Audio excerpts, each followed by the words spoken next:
Check the mic and make sure it sound right, boys.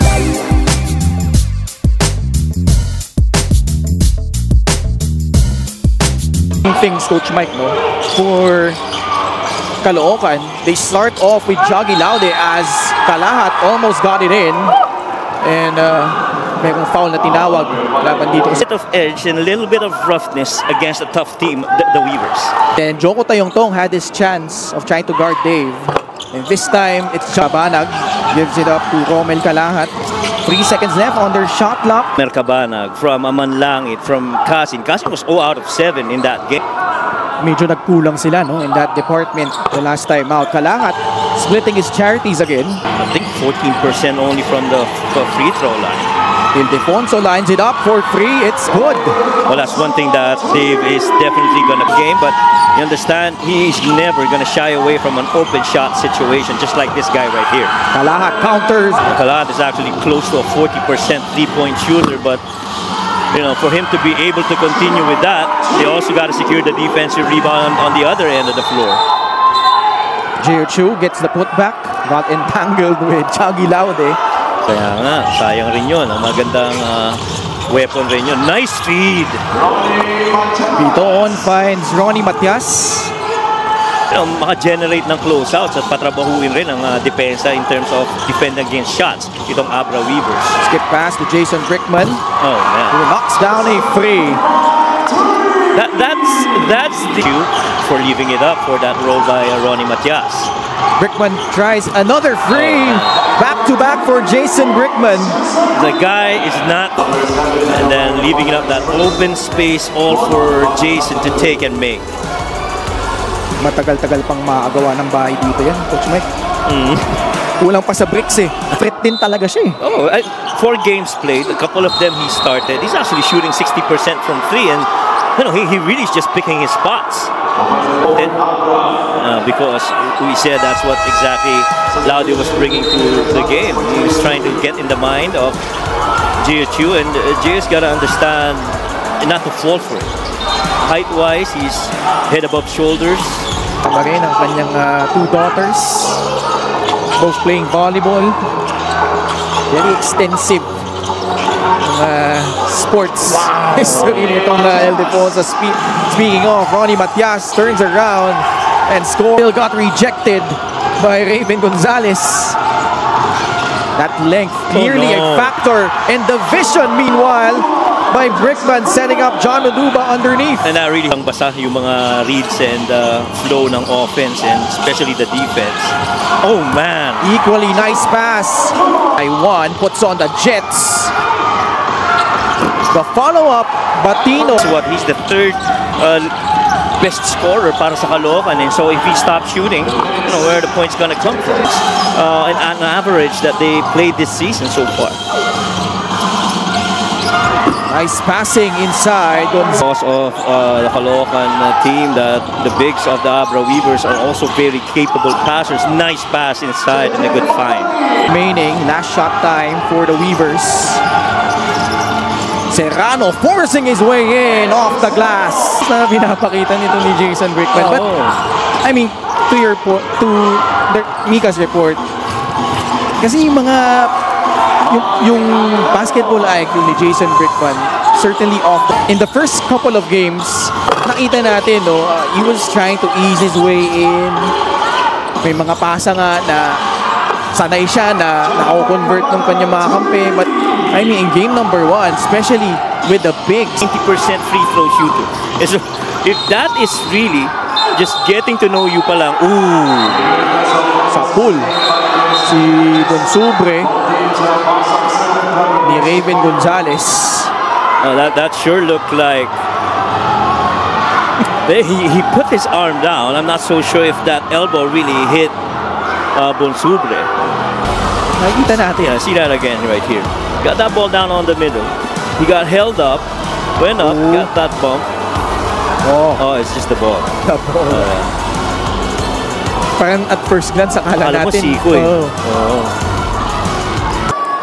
So it's an unsportsmanlike foul. Okay. Fair enough.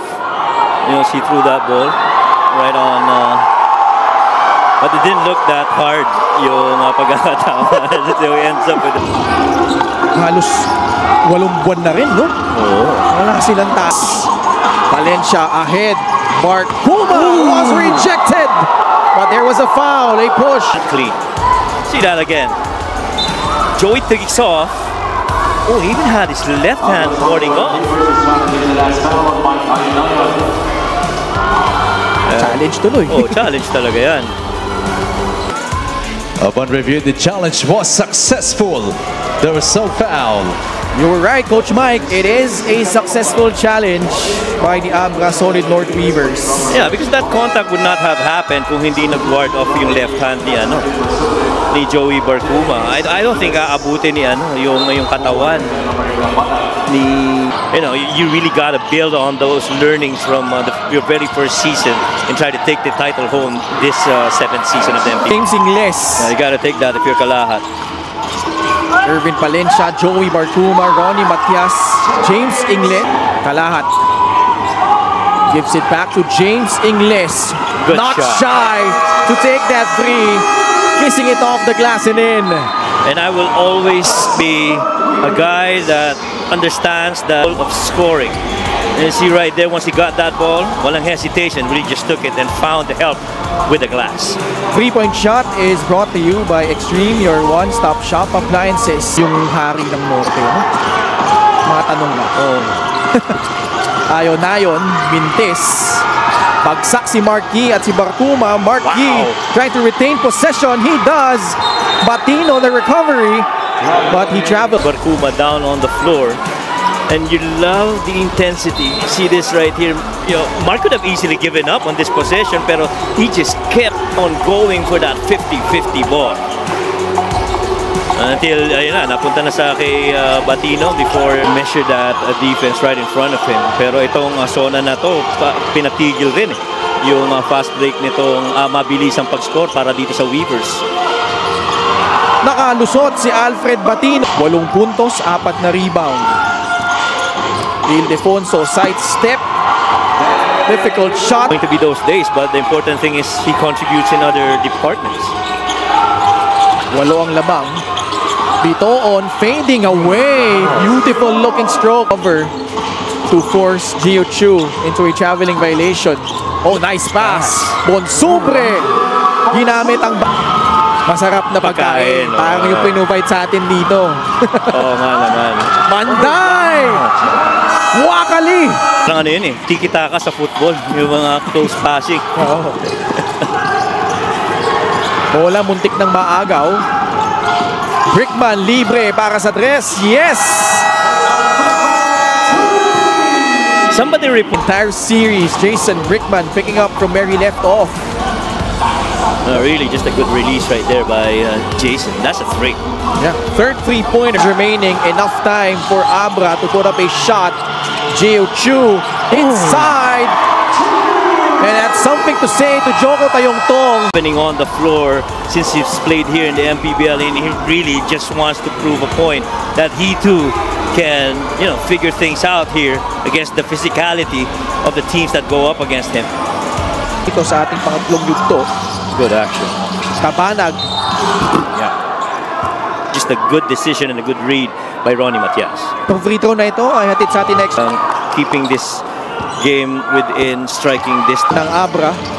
Ildefonso, the crossover. For those paint touches, hindi ganun kadaling pigilan yan. Ang nagugustuhan ba yan?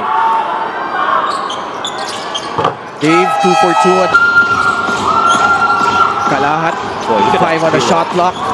Getting past Batino, laying it up and in. That peel off by Batino, trying to defend against Kalahat, pero better offense for Romel. Oh! Grabe yung Batino in this game. Caloocan. And can you imagine, this game really close so far in the third quarter. Banday, fast break, lays it in. And Abra just seized control from there.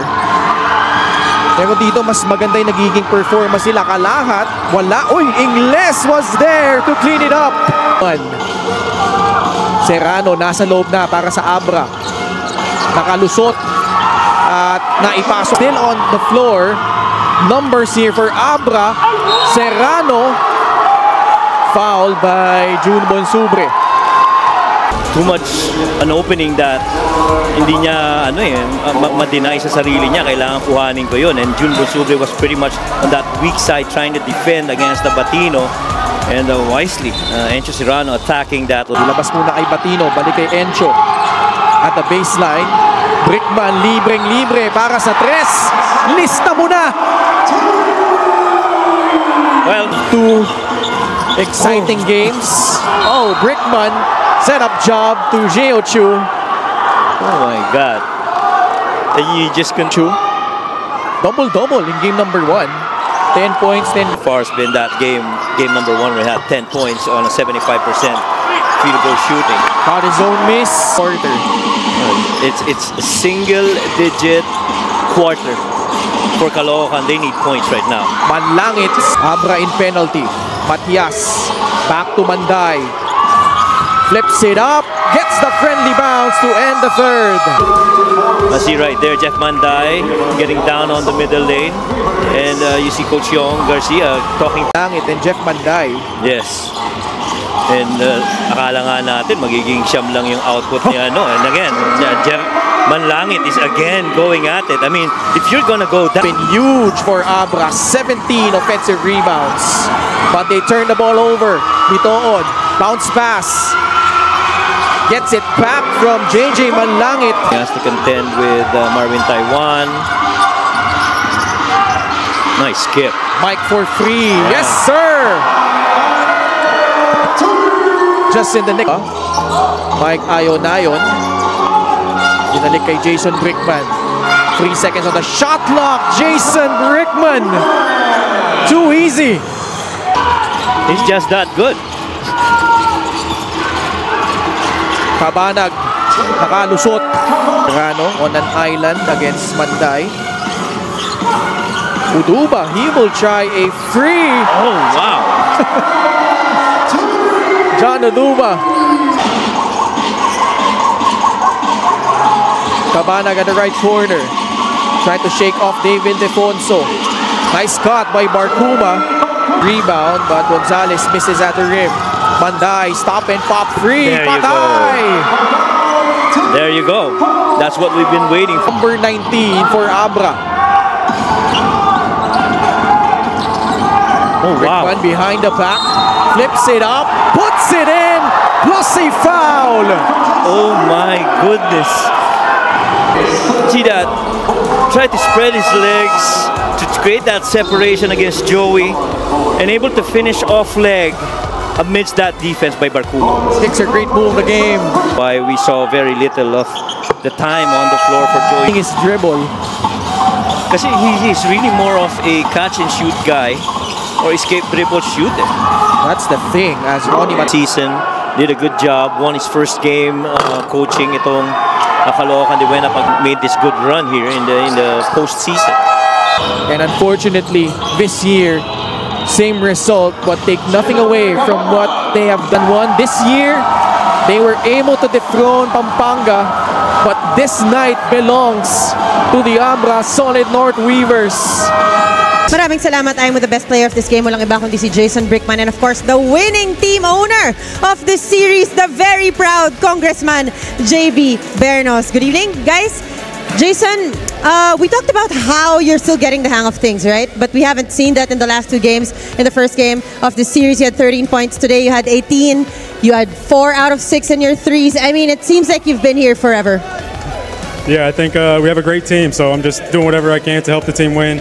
The team got me open, got me getting some good passes, so just knocking down the shots. Right. Jason, getting to the next round, what else do you want to learn or discover about your team, your teammates, the management, and your coaches? Yeah, I think each round is going to get harder, so we just want to keep improving every day, learn from every game, get ready for the next round.